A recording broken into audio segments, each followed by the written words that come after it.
the main Chip Washington. It's real talk. Man, it's real talk with your main Chip Washington. When it comes to information, the main got an arsenal. Bring you up to speed with what you need. He's the local and nationwide news feed. Let's talk about it. Dialect to do something about it. Chip got the flow wide open if you got questions about it. Man, it's the show that brings you to your raw. To solve all problems, it starts with real talk. Real talk. It's real talk. It's real talk.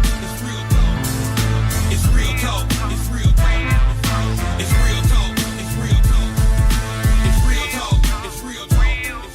It's real talk. It's real talk. It's real talk. It's real talk. It's real talk. It's real talk. It's real talk. Yeah. Welcome to Real Talk with your host, Chip Washington. It's real talk. It's real talk. It's real talk.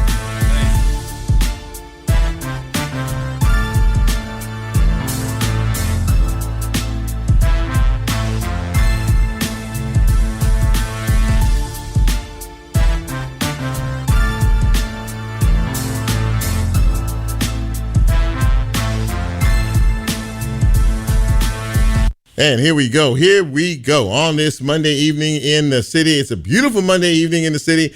I won't even bore you on how difficult it was to get here on time this evening, but we are here and we are fired up and ready to go. It's 6 o'clock straight up, which means it's time for another edition of Real Talk Memphis. I am your humble host. My name is Chip Washington. Glad to be here. And I'm literally just sitting down. I promise you, I'm just sitting down. I'm trying to get myself together here and trying to get everything going. Bryn is here with me this evening. And you know what? We always get it done. No matter how we need to get it done, we always get it done. I'm glad that we are here this evening. And more importantly, I'm glad that you all are out here as well to join us for the next 60 minutes or so. We have a good show for you lined up this evening. And, we'll provide some information along the way as well. As we always do at the beginning of this broadcast, we let you all know how you can get this fine piece of radio broadcasting, and you can do it in a number of ways. Of course, we're live right now on the radio, 91.7 on your FM dial, WYXR. You can also find us on the YXR app. We are on the TuneIn app. The show will be live streamed this evening on Facebook Live, and when the show is posted the next day or so, you can catch us on YouTube and, of course, wherever it is you get your podcast. So, again, welcome to each and every one of you. It was a nice day today, wasn't it? Beautiful, sunshiny, and temperatures in the mid to upper 60s. And we're going to see a slow climb back into the 70s and maybe 80s by the time we get into the weekend. So that's always something very nice to look forward to.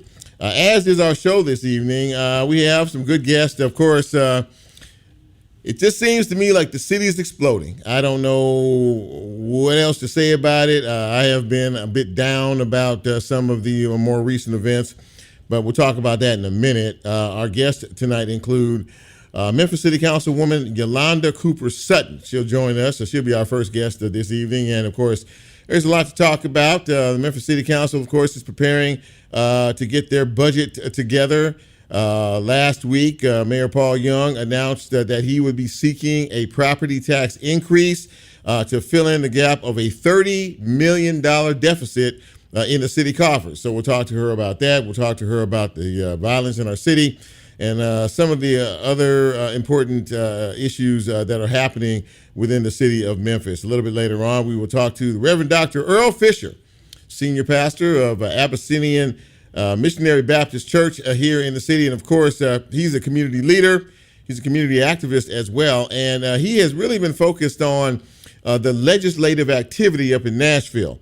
And many of the bills that have been proposed and many of, some of the items and agendas that they have been dealing with up there have not been too kind to us down here in Memphis and Shelby County. One of them I know that he has a particular issue with is this issue of reparations.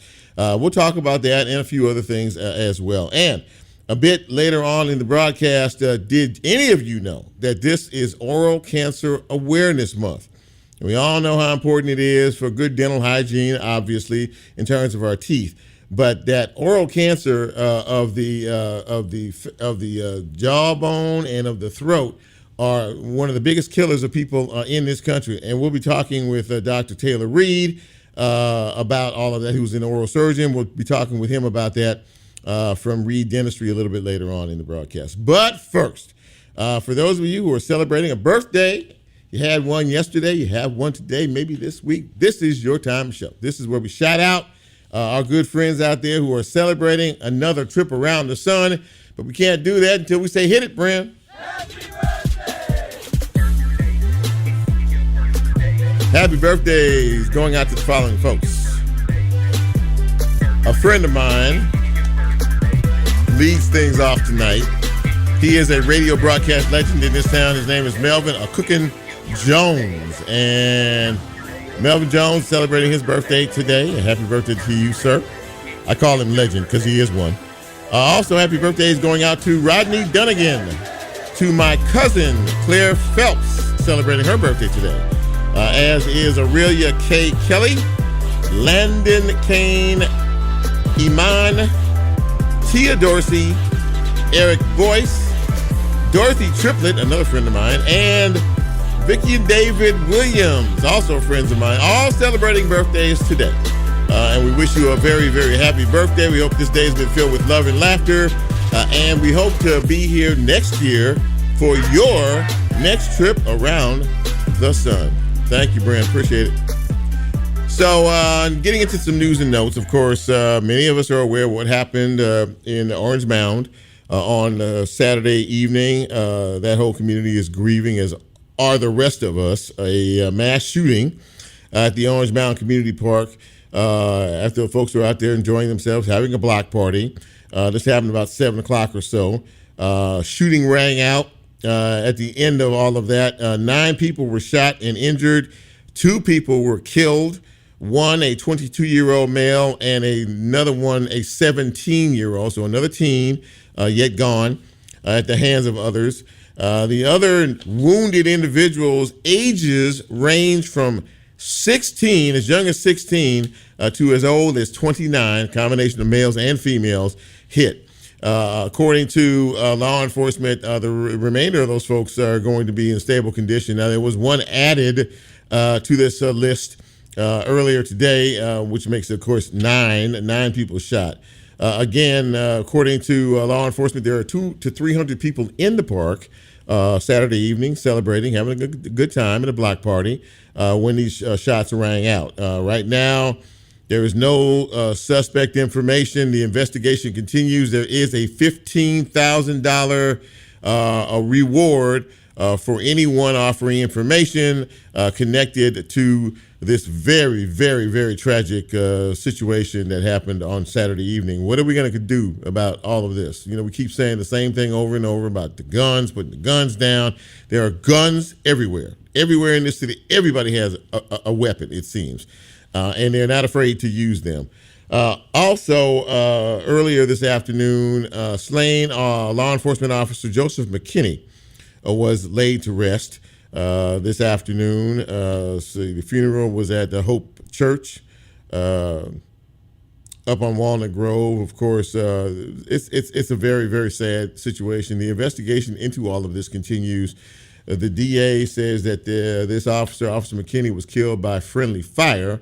The 17-year-old suspect, now there were 2 suspects, obviously we all know, right? The 18-year-old who died that night of his injuries. The 17-year-old was shot as well as the bullets continued to fly back and forth. He, I believe, is still in the hospital recovering. According to the district attorney, there will be charges. This 17-year-old is already charged with second-degree murder and reckless homicide. According to the DA, they are going to try him as an adult, and there will be more charges to follow. Extraordinary, sad situation once again, where there seems to be no respect for humankind. It doesn't matter what profession you're in, whether you're in law enforcement, whether you're a teacher, whether you're just a working man, a woman, or a child. These guns, these people that are pulling the trigger on these guns are taking indiscriminate lives without any care in the world. And something has to be done about it. As we always say, We keep praying, but folks are now talking about National Guard. We need something here to try to stop all of this before it's too late. It seems to me it's just about. I don't know what too late means, but in terms of where we are and the violence that we're seeing in our city every day, we're at a place where some definitive action needs to be taken. Now, if you have an answer to that, I'd be more than happy to hear it. Also, there was an interesting article in the paper yesterday about truancy. We're always trying to figure out about these young folks and how, why nobody's in school, and why they're out in the middle of the day committing these crimes, as many of them are. The state of Tennessee started keeping statistics on truancy back, several years ago, 2018, 2019, something like that. Well, they released some of the current statistics, and Memphis and Shelby County schools. Let's just take that many of us are focused on right now.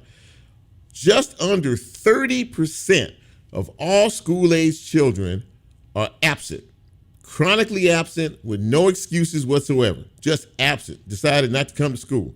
And they have been doing that constantly now for a long period of time. We're talking about hundreds and hundreds of young people every day that are supposed to be in school and are not in school. And I guess they leave the house in the morning about 8 o'clock or so, and then they decide to instead of taking a right turn to the school, they decide to take a left and go wherever they go during the day to commit whatever crime they decide they want to commit that day. But 30% of all youngsters in Memphis and Shelby County schools who are school-age children and supposed to be in school are truant and absent every day. Are there rules about that? I would think so. Is there a law about that? I would think so. But they don't seem to be applying anything toward following those rules or following those laws. And once again, we are at a crisis point in our city. You wake up every day, at least I try to, after praying with some hope and optimism, that maybe we've turned the corner on all of this. And let me just say this before I go to break. This is my editorial comment. And by the way, somebody sent to me this morning, I hosted another radio show in this city, and someone called in and said to me, Chip, we are obviously in a crisis situation. I said, well, no disagreement there. And they said, you know what, this is the KKK. This is like the KKK, revising itself all over again. And I was a bit perplexed by what they meant by that. And he said, Chip, the KKK in 2024 means kids killing kids. And I just had to stop and pause after he said that, because that's where we are. It's genocide happening on an outrageous level in this city, and kids are killing kids. The new KKK. Now take that and think about it, when you have a moment or two, and try to digest that. We're going to take a break after all of that, and we're going to get into the broadcast here. I was looking to see if my first guest logged in, but hopefully she will shortly. This is Real Talk Memphis. I'm Chip, very happy to be here. Happy you're out there wherever it is you are, trying to, maybe hear us or listen to us on the radio or wherever you're finding us. So if you're on Facebook Live, we appreciate that as well. We'll take our first break of the night. We'll be back with more right after this.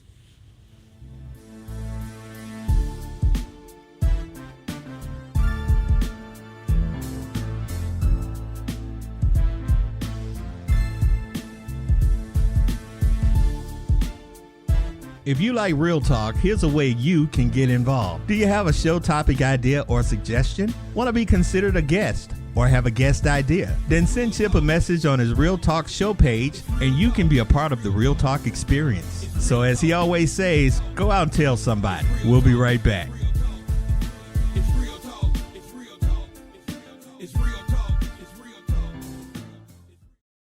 And welcome back to Real Talk Memphis on this Monday evening. Chip with you. Very happy to be here. Happy to have you all here as well. Waiting for my first guest. Earle Fisher's here.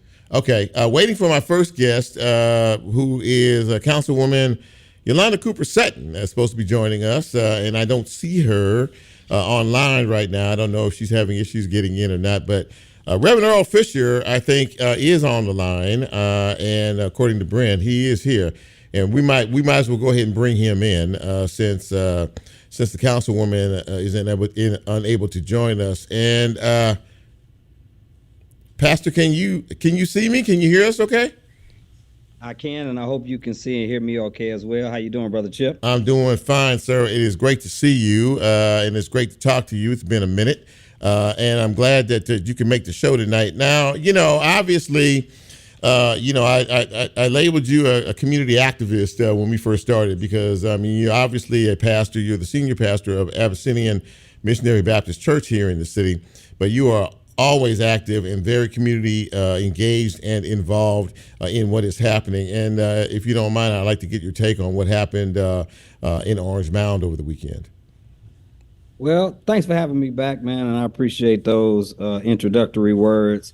I think I share the sentiment of most, if not all, Memphians insofar as my grief is concerned relative to the continual influx of guns in Black communities and the gun violence that we continue to experience. I don't think anybody should be fond of mass shootings.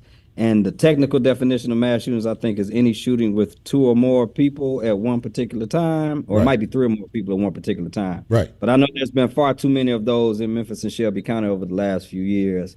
I would like to, again, just remind some of us of like how we got to this point, because I heard you say earlier, and kind of like your lead in this situation around a crisis that we are in. Mm-hmm. I think most people, especially advocates and organizers and people who have been engaged in community work, would say we've been in a crisis for quite some time. Like, this is not anything that just happened in the last 100 days or the last 2 or 3 years. It's something that some of us been screaming from the mountaintops about and kind of saw it coming. And so I'm hoping that we can now recalibrate and have some more honest conversations about the best ways to offset some of the stuff that's happening in the community. But of course, my heart goes out to the families of the people in Orange Mound. And as a resident of Whitehaven, we ain't got nothing but love for the folks in Orange Mound and across the city. So hopefully we could do more than what we've been doing.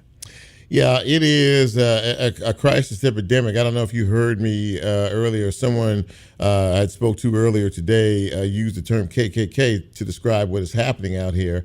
And their definition for KKK is kids killing kids. And we have surely seen our share of that. In the 2 deaths that we saw in Orange Mounds Park the other day, one of them was indeed a teen of 17 years.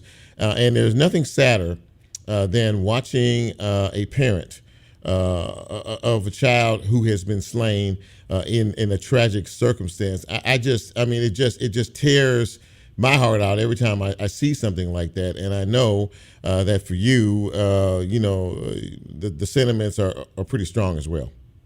Yeah, absolutely. You're talking to somebody who has had to eulogize people who have been victimized by gun violence, and people who have had to walk with families whose, loved ones have either perpetrated gun violence or been victimized by it. If you think back to 2020, at the height of the George Floyd protests, this is when the city of Memphis, under Jim Strickland at the time, started having these conversations around reimagining policing and trying to figure out ways to engage communities on strategies to reduce gun violence. At the time, one of the organizations that I'm connected to, the Black Clergy Collaborative of Memphis, started amplifying the notion of gun violence as a public health crisis. And I know at some point we're going to talk about, because in your lead-in you referenced me and some of the things that I think should or should not be happening in Nashville. Right.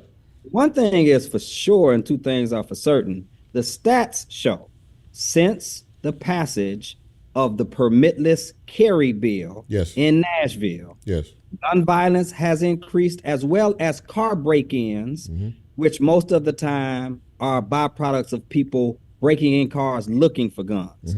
And so as much as we hear people like Senator Brent Taylor and others talking about the things that we should do to minimize gun violence, until you repeal the bill for permitless carry, I just don't believe you're serious. Not only that, I want to go a little bit further, Brother Chip, because I think you said something to this sentiment a moment ago.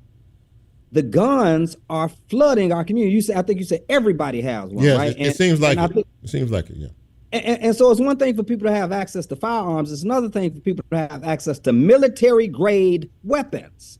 And at some point, we have to collectively investigate where these guns are coming from. You cannot pay me to believe that some of these young people who I see with Dracos and AR-15s, many of whom bought them, in the back room for $100, right? You can't tell me that everybody's going to the gun show to get them. You can't tell me everybody's going to the pawn shop to get them.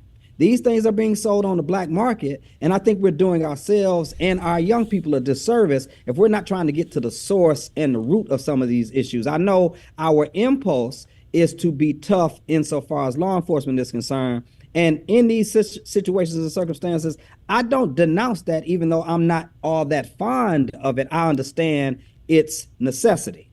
But at the end of the day, no matter who is in office and no matter who is offering thoughts and prayers, if we don't get to the bottom of this, then it's probably going to get worse before it gets better. Many people are starting to utter words because of the constant violent acts that are happening in our city, are starting to utter the words National Guard. I mean, people are, if you watch the news and you listen to people talk, people are afraid. People are concerned, obviously, and people want anything to happen except to see another life taken, by a senseless shooting. And, we need help here. We need something to stop this whole deal or what have you. Do you have any particular take on that one way or another? Yeah, I mean, I just don't feel like that is the ultimate answer. That's a slippery slope. You start talking about the National Guard. Because a minute ago, I referenced the notion of reimagining policing and trying to modify and improve the relationship between law enforcement and civilians. Because if we think about this, even though the numbers are far too high, if you get technical with statistics and data and percentages, it is a small percentage of people engaged in this type of behavior. True. And so I never think that the answer is a large net or wholesale violation of people's civil and human rights, trying to get down to the 1 to 2 to 3% of people involved in this stuff. And when you look at the National Guard, they get to operate under a completely different set of rules of engagement. And so I don't think militarizing or bringing in a militarized faction that will treat wholesale everybody as if we're involved in this type of behavior is actually the answer. And even if it was, I'm not conceding that point, but even if it was, it would be a temporary answer because they could not stay here forever. Right. And if we do not get, I used to scream this from the mountaintops when Strickland was in office. If you don't get to the structural and systemic root causes, underlying causes, then you're going to ultimately be on this hamster wheel that we are on and constantly ending up having to deal with the same things that we keep trying to or push off. So no, I don't subscribe to the notion that the National Guard should come in. I know that there are people who do, and people who I got love for might say that. I just don't agree with it because it's not a technical solution and it's definitely not a long-term solution. Now, you have been pretty outspoken in reference to the current legislative activities in Nashville, as have I. I have no problem saying that they have done nothing of substance in terms of what happens here in Memphis and Shelby County. As a matter of fact, they're trying to take over. It seems like there's almost like a state takeover that is happening up there these days. In particular, what is happening down here in our communities that these legislators, and you mentioned one, Senator Brent Taylor, and others, Senator John Gillespie and others, who are bringing forth in terms of legislation. What is your take on what is happening in Nashville at present? Well, one of the ways I think we need to enter into this particular segment, Brother Chip, is by talking about how we ended up with somebody like a Senator Brent Taylor or Representative John Gillespie, right? Especially the Brent Taylor phenomenon, because for those who don't know, he replaced Senator Brian Kelsey, yes, who got found guilty of campaign finance fraud and had his seat taken from him. Mm-hmm. There was a special election, if I'm not mistaken, for that particular seat. And the former mayor, Jim Strickland, who claims to be a Democrat, supported the person who's in office now, Brent Taylor, who is a Republican. So Mayor Strickland, who generally doesn't even endorse candidates, endorsed Brent Taylor over, I think the sister's name is Ruby, her last name is Ruby Dennis or something like that. She was running, she was the Democrat running. She could have been the first black woman in that particular seat, but the Democratic mayor chose the white nationalist Republican over the Democrat. And that's part of the reason we're in the situation we're in right now, because many of the bills, as you are talking about things of nothing of substance, they are substantive, but their sentiment does not support what the majority of the people in Memphis and Shelby County want to see. Brent Taylor has proposed not only this ridiculous Senate bill about reparations, but he also proposed a bill that overrode local control as it relates to the pretextual traffic stop ordinance that was passed by city council. He's the same senator who has proposed the bail reform bill. Now, there are mixed views around that, but all of these things are targeting Memphis and don't seem to be representative of the majority of the citizens in terms of what our sentiment is. So as much as we want to talk about national elections and their importance, and there's no doubt that they are important, as we have one coming up in November, the concrete reality is we are missing the mark locally in local elections, and we are reaping the whirlwind because Nashville, insofar as the state legislature is concerned, is dominated by a white nationalist supermajority that views Memphis and Shelby County as black bastard children. And the only way we'll be able to offset that, Brother Chip, is if we ultimately get some parity at the State House, which means there has to be a statewide campaign to increase voter turnout. Now, I know we didn't come to talk about voter turnout in particular, but that is a direct correlation to some of the bills that we see passed. But I definitely want to spend some more time talking about the reparations bill. Okay, and we'll do that in just a second. I don't know if you were aware, but another bill that has to do with parental responsibility they've been talking about up in there. I think this is a Brent Taylor thing too, which would fine parents $1,000 for their child's second offense, second criminal offense, that the parents would be responsible financially in terms of that, or serve some kind of community service or something to the effect. That has gone to the governor's desk, and he plans on signing that. You have any thoughts about that? Yeah, I mean, I think anytime you peel back the layers of the economics of it all, do we actually think that the answer to our young people being involved in inappropriate behavior is to make poor black parents pay money that they probably don't have, which is ultimately going to criminalize them as well?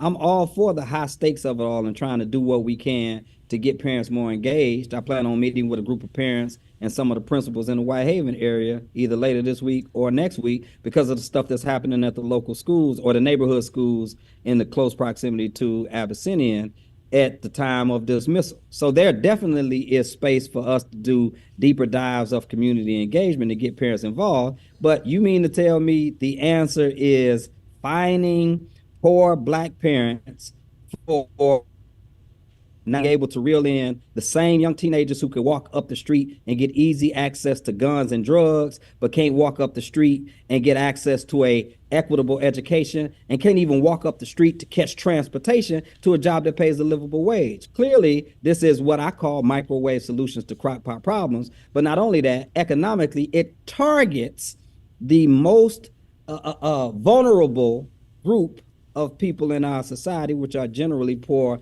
black parents. And I want to say something about the economics of the other bill as it relates to pretextual traffic stops and the Tennessee Highway Patrol. I think we give some of our legislators far too much of a pass where they are able to espouse stuff publicly, right, and we don't look at the data. So Brent Taylor started bragging about the Tennessee Highway Patrol coming in, yes, and doing traffic stops. Yes, yeah. But the data showed from January to August of last year, they made about 17,500 traffic stops. They wrote 7,500 tickets, which is to say 10,000 people just got off with nothing at all, which is to say they probably weren't doing anything. There were only about 250 arrests that were made that were misdemeanors, and about 15 arrests that were made that were felonies out of 17,500 7,500 traffic stops. None of these amount to a conviction up to this point. But if you do the calculated math of the 7,500 tickets at about $150 a ticket,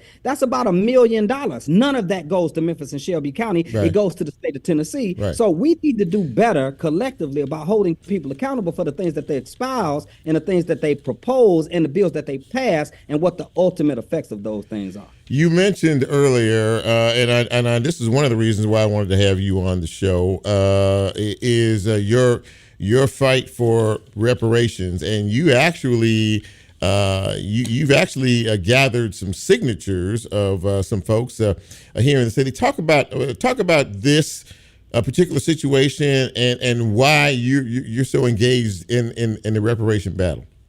Well, let me also, say I know that Councilwoman Yolanda Cooper Sutton is coming on, and I don't want to take up too much more time if I don't have to. And as such, on Thursday at 6:30 here at Abyssinian Baptist Church, 3890 Mill Branch, 38116 in Whitehaven, we'll actually be hosting the Racial Equity Ad Hoc Community Meeting. And the Racial Equity Ad Hoc Committee is the one that the Shelby County Commission implemented to conduct this study of racial and economic inequity in Memphis. So they didn't call it reparations. It's not technically called reparations, but if you look at some of the models across the country, places like Evanston, places like California, I think Boston, Massachusetts has this, things, the place in Minneapolis, and people are studying the ways to try to offset the structural and systemic racial and economic inequities that trace back to enslavement. And so what the bill in Nashville attempted to do was not only stop localities, which would be cities or metropolitan areas like Memphis, right, metro governments like Nashville, right, or municipalities like Memphis, metro governments like Nashville, and county governments like Shelby County, not just from the disbursement of any type of funding, but from the study of reparations itself. So I want to thank the over 3,000 people now who have signed the petition that we put together on change.org, and for the community partners and national partners and statewide partners who helped amplify this. As it stands right now, that bill that was supposed to be read and adopted on April 4th, which would have been deeply egregious on the day we commemorate the assassination of Dr. King, yeah, it has been tabled, and it looks like it's not going to even be brought back up this legislative session. But that doesn't mean our fight is over. It means it's time to shift from a conversation about the House bill back to the Senate bill, which was proposed by, again, none other than Brent Taylor. So I hope people can come to Abyssinian. It's an open meeting to the public, 6:30 this Thursday, 3890 Mill Branch, Memphis, Tennessee, 38116, where we'll be discussing some of the findings of what happened with several meetings month in and month out, I think for the last 7 or 8 months, with the Racial Equity Ad Hoc Committee of the Shelby County Commission. Listen, I want to thank you for being with us tonight. I held you purposely a little longer than we were scheduled because the councilwoman, I guess, could not make it tonight. But you provided some very interesting and thought-provoking, as you always do, information for all of us to digest. And I really appreciate you taking time to do that. And I thank you for coming on the show this evening, and I hope that I can get you back on the show again in the not too distant future. Man, I thank you for having me. I appreciate the work you're doing as always, and look forward to being back. Just let me know. Thank you, my friend. I appreciate that.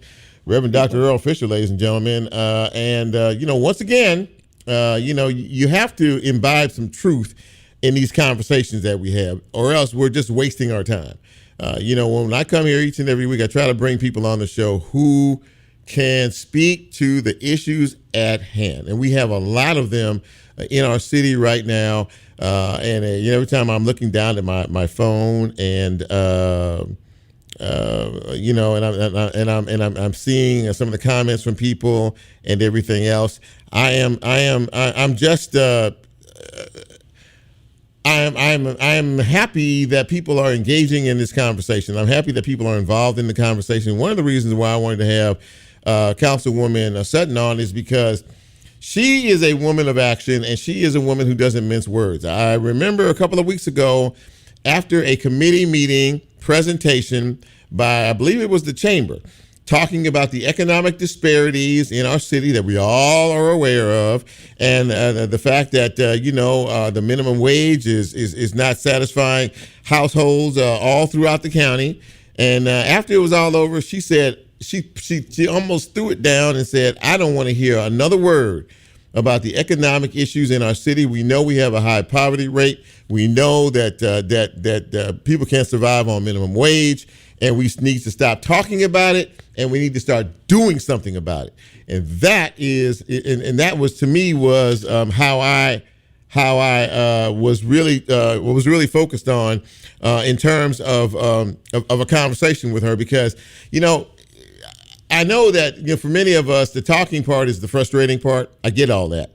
But at the same time, we have to have conversation and keep this thing alive so people don't think that we're accepting the status quo.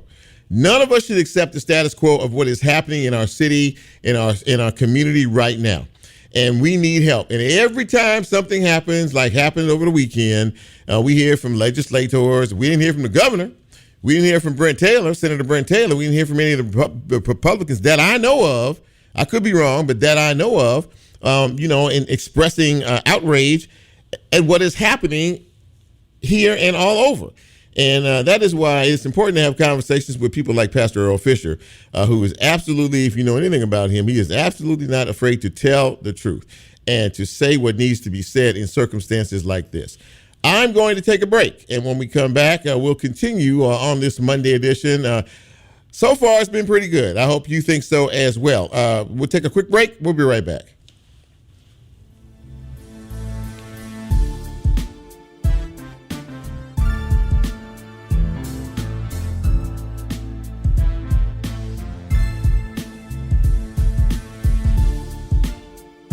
If you like Real Talk, here's a way you can get involved. Do you have a show topic idea or suggestion? Want to be considered a guest or have a guest idea? Then send Chip a message on his Real Talk show page and you can be a part of the Real Talk experience. So as he always says, go out and tell somebody. We'll be right back.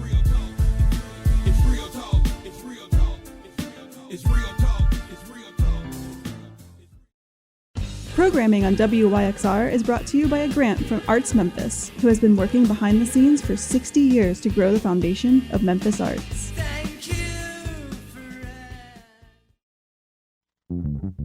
Support for WYXR comes from IREM Memphis, dedicated to advancing the knowledge and professionalism of real estate managers through education, networking, and advocacy.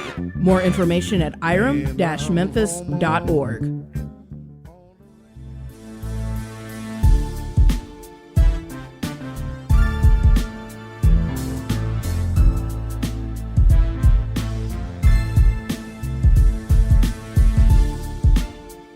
Get Real Talk on the TuneIn mobile app under WYXR, and he's now streaming live on Facebook. And you can also catch a rebroadcast on YouTube. Just put WYXR in the search box and hit subscribe. Now back to more Real Talk with Chip Washington.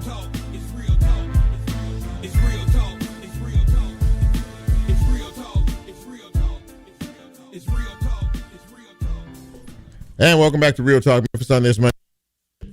Chip with you here, playing with the microphone. Chip with you here. Very happy to have you with us this evening. And as we talked about at the top of the show, and I was not aware of this, but this is Oral Cancer Awareness Month, the month of April. And of course, we all know how important it is. Oral hygiene is extraordinarily important, as all of us should know. But what I didn't know was that oral cancer is one of the leading killers of people in this country. And I saw some statistics on that, and it really kind of took me aback a bit, because we don't really think about that in terms of cancer of the mouth, cancer of the throat, and things like that. So I'm very happy to have with us a guest this evening who can talk a little bit about all of this. His name is Dr. Taylor Reed. He is an oral surgeon with the Reed Dentistry Group. And Dr. Reed, it is great to see you. How are you tonight? Hey, good evening. I'm doing well. How are you? Doing okay. Thank you very much. And thank you for coming on the show. Now, this whole issue about, I mean, obviously we all, understand how important it is to keep the teeth in good shape and keep our, our oral cavities and everything in good working order. But this whole issue about oral cancer is something new. And of all the cancers that we talk about and hear about, we don't hear about that one very much. But it is indeed a pretty big killer of individuals, is it not?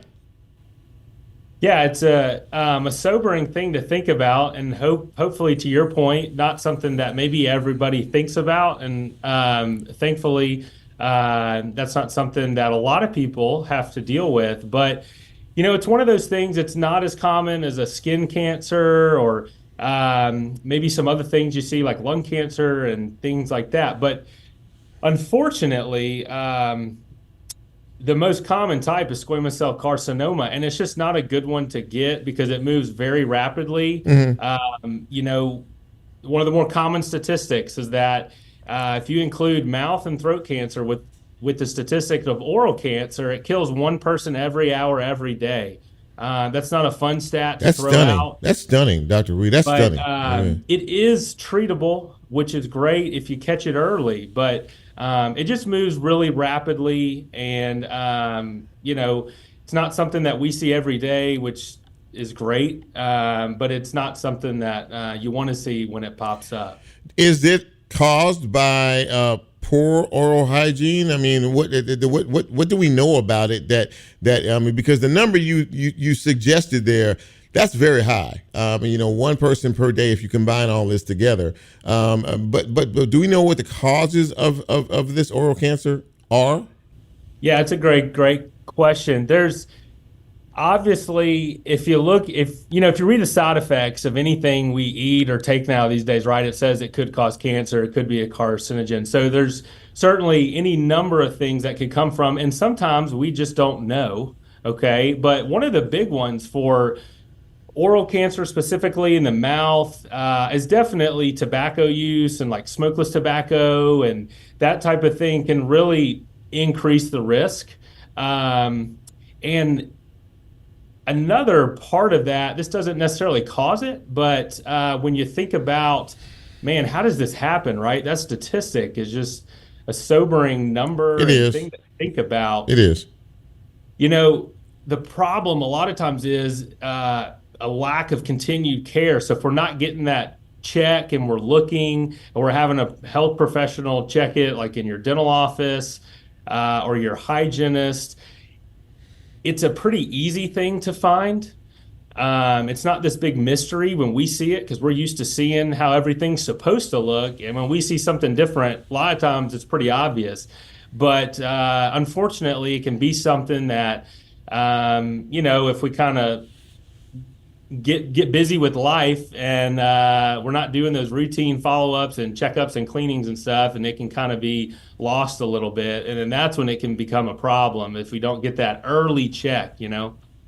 So obviously, what you're saying is that we need to do a better job in really some of the, not only some of the things, because you mentioned, that the chewing tobacco and some of the other things that may contribute to this, but really, basically, the overall importance of keeping our dental hygiene up, getting cleanings and taking care of problems that you might have that a lot of people may, well, I'll just wait and see if it goes away, that kind of thing.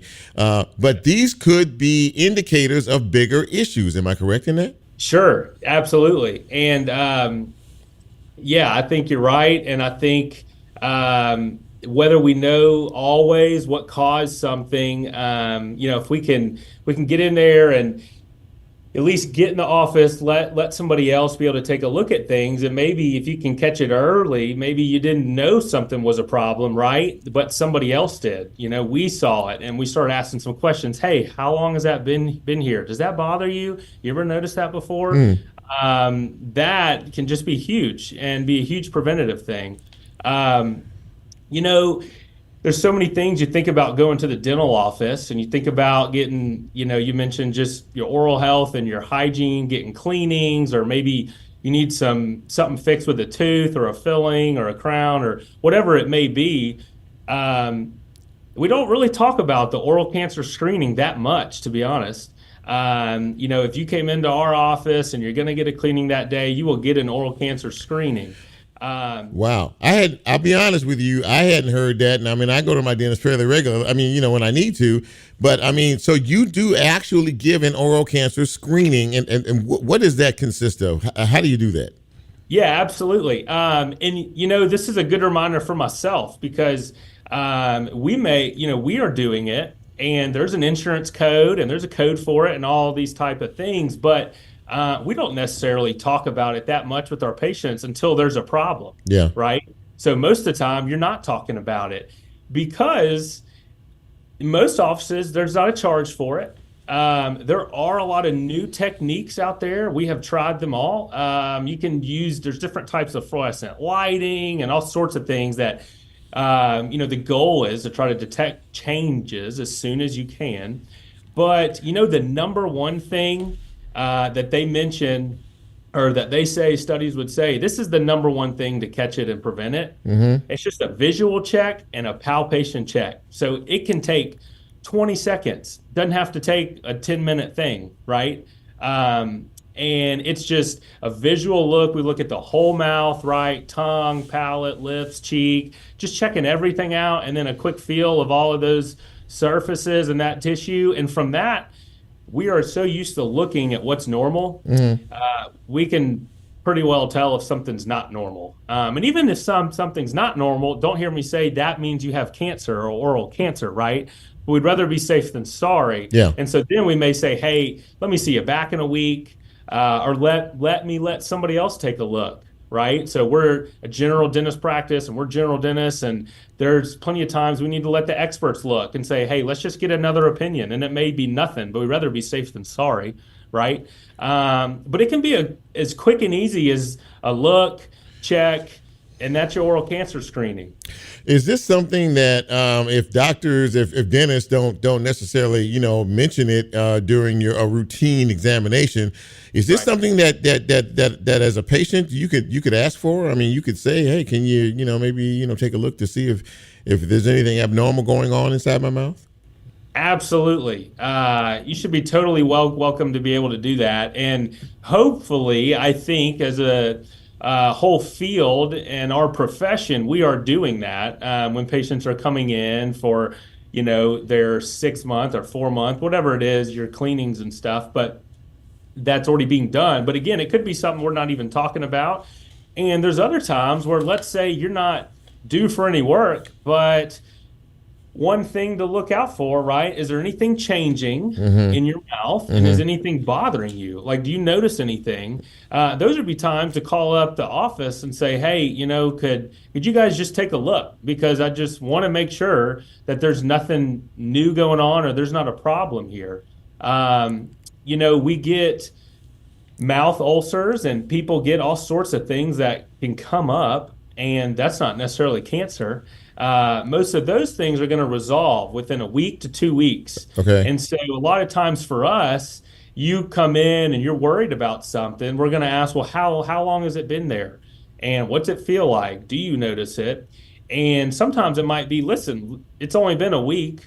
Let's give it another week or two, and let me see you back in a week. That's 14 days. Yeah. And if it's an ulcer or something that's going to go away, then you should be good. And if it's still there, then we know, okay, then we need to follow through with maybe some other things. The other, thing to note that I'll just mention is, it's most commonly found on the lateral border of the tongue. So the sides of the tongue, that's the most common spot. Next would probably be the palate, so kind of more of the roof of the mouth. Right. Then you get into more like the cheeks and that sort of thing. But so those are the things we're looking for, and trying to see, do you remember something that happened, or did this just kind of pop up? And those are kind of the questions we would be asking and wanting to know. Well, this is for me very interesting, and because it's something that I didn't really realize, was going on out here and happening out here in terms of what you're talking about. But this should also be a warning for people to pay attention, really pay attention, especially what is happening, in your mouth and things like that. And if something is different, if something is not right, to bring it to a professional attention. I'm really, this is information I think that people really need to get a hold to, especially because it is a pretty prevalent thing. When you think about mouth cancer, you think about throat cancer and things like that. And that's just a bad situation. But the whole kills one person every hour, every day of the year, a statistic is pretty telling. But thank you for making us aware of this, and thank you for walking us through some of the things that we may take for granted, that we don't need to take for granted, and go to see professionals like you about. And I really appreciate you coming on the show. Thank you so much. I really do. Thank you so much for having me, and hopefully it's something you never have to worry about.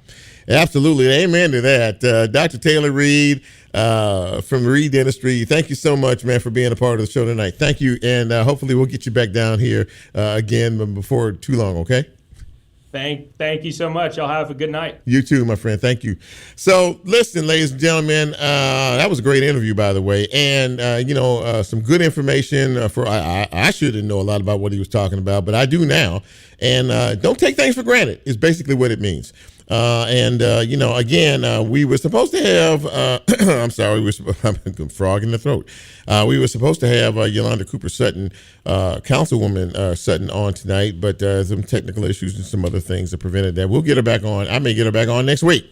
As a matter of fact, we'll be working on that as soon as we get out of here tonight. But, honestly, and again, before I go, I want to thank all of you who take time to check out the show and watch what we're doing, see what we're doing, the information that we're providing. I really want to thank Reverend Earle Fisher for coming on the show tonight and really laying out some good information for all of us in terms of just what is happening in our communities and what is happening in Nashville and how we need to pay attention. The bottom line to all of this is if you don't vote, nothing changes.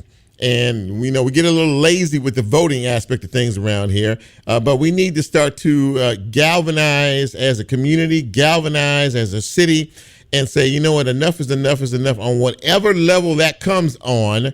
We need to do that here in this city. And I'm not going to stop talking about things just because it makes people feel uncomfortable, because we're all uncomfortable right now with what is happening in our city.